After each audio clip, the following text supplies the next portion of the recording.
Hello বন্ধুরা, কেমন আছেন সবাই? আশা করছি সবাই অনেক বেশি ভালো আছেন।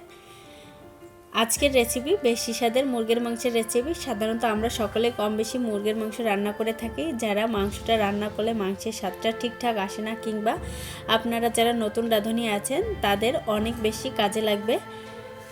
তাহলে চলুন কথা না বাড়িয়ে শুরু করছি আমার রেসিপিটি।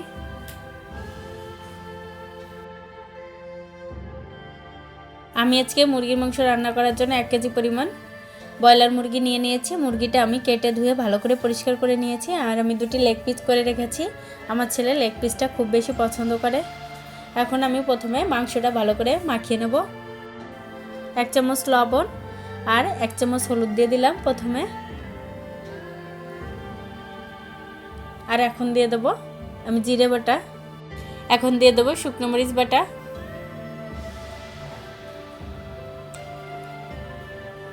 আমি শুকনো মরিচটা দিয়ে দিয়েছি। আর এখন দিয়ে দেবো আদা রসুন বাটা।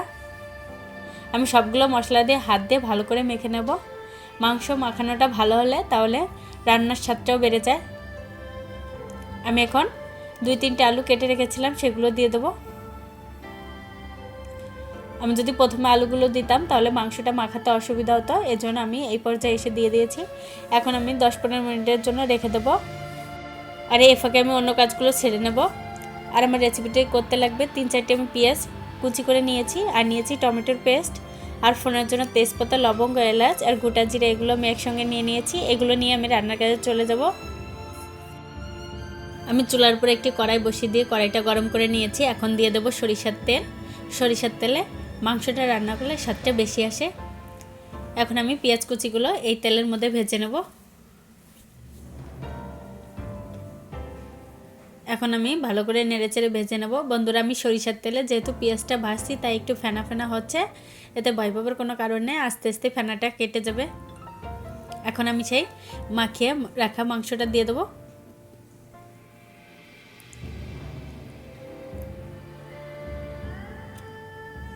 আমি মাংসটা দিয়ে তেলের সঙ্গে ভালো করে কষিয়ে নেব। আর আমি যেহেতু মাংসটা মাখানোর সময় তেল দিইনি, এই তেলেই মাংসটা কষানো হয়ে যাবে। এভাবে সময় নিয়ে মাংসটা কষাতে হবে। মাংসটা কষানো ভালো হলে তাহলে মুরগির স্বাদটাও বেড়ে যাবে।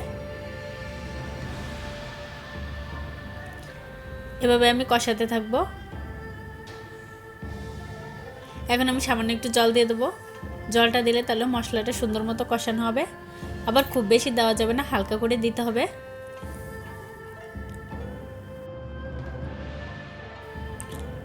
আমি এখন মাংসটা ঢেকে দেব।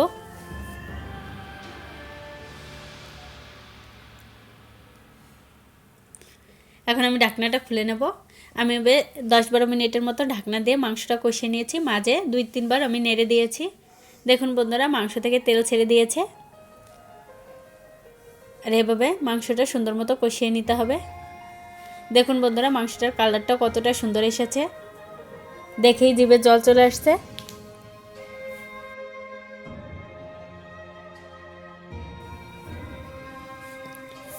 আর মাংসটা ভালো মতো কষানো হয়ে গেছে। এখন আমি জল দিয়ে দেবো।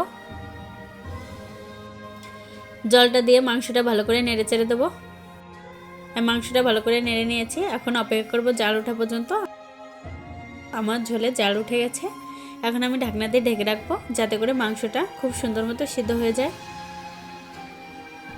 আমি 15 মিনিট পরে ঢাকনাটা খুলে নেব।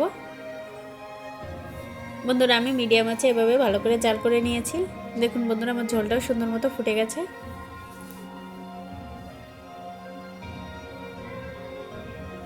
এভাবে আমি আরও কয়েক মিনিট জাল করে নেব। তারপর আমি ফোড়নের জন্য নামিয়ে নেব। আমি ফোড়নের জন্য কড়াইটা বসিয়ে দিয়েছি। এখন দিয়ে দেবো সাদা তেল। তেলটা দিয়ে আমি গরম করে নিয়েছি। আর একটু দিয়ে দেবো ঘি। ঘি দিলে স্বাদটা ভালো আসে। আর এখন দিয়ে দেবো আমি ফোড়নের মশলাগুলো, তেজপাতা, লবঙ্গ, এলাচ, দারুচিনি আর গোটা জিরে, এগুলো দিয়ে আমি ভালো করে ভেজে নেব, যাতে করে খুব সুন্দর একটা গন্ধ বেরিয়ে আসে। আর এখন দিয়ে দেবো টমেটোর পেস্ট। টমেটোর পেস্ট দিয়ে আমি ভালো করে নেড়ে চেড়ে নেব।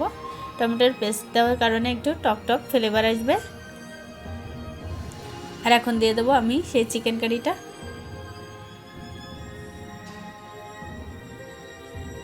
এখন মাংসটা দিয়ে আমি ভালো করে নেড়েচেড়ে নেব। দেখুন বন্ধুরা, মাংসের কালারটা কত সুন্দর এসেছে। আমি মাংসটা ফোড়ন দিয়ে কয়েক মিনিট জাল করে নিয়েছি। এখন দিয়ে দেবো গরম মশলা বাটা। গরম মশলাটা আমি ধুয়ে মাংসের মধ্যে দিয়ে দেবো। গরম মশলাটা দিয়ে মাংসটা আমি একটু নেড়ে দেবো।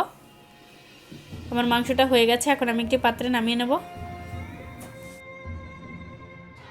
বন্ধুরা দেখলেন তো, ঘরে থাকা কয়েকটি সামান্য উপকরণে সবচেয়ে বেশি স্বাদের মুরগি রান্না করে দেখালাম। আপনারাও এভাবে একবার হলেও রেসিপিটি ফলো করে তৈরি করবেন, আশা করি নিরাশ হবেন না। আর রেসিপিটি ভালো লেগে থাকলে চ্যানেলটি সাবস্ক্রাইব করবেন, আর পেজ থেকে দেখলে পেজটি ফলো করে রাখবেন। তবে আজ এখানে বিদায় নিচ্ছি, দেখাবেন নতুন কোনো রেসিপিতে। ততক্ষণ আপনারা ভালো থাকবেন, সুস্থ থাকবেন।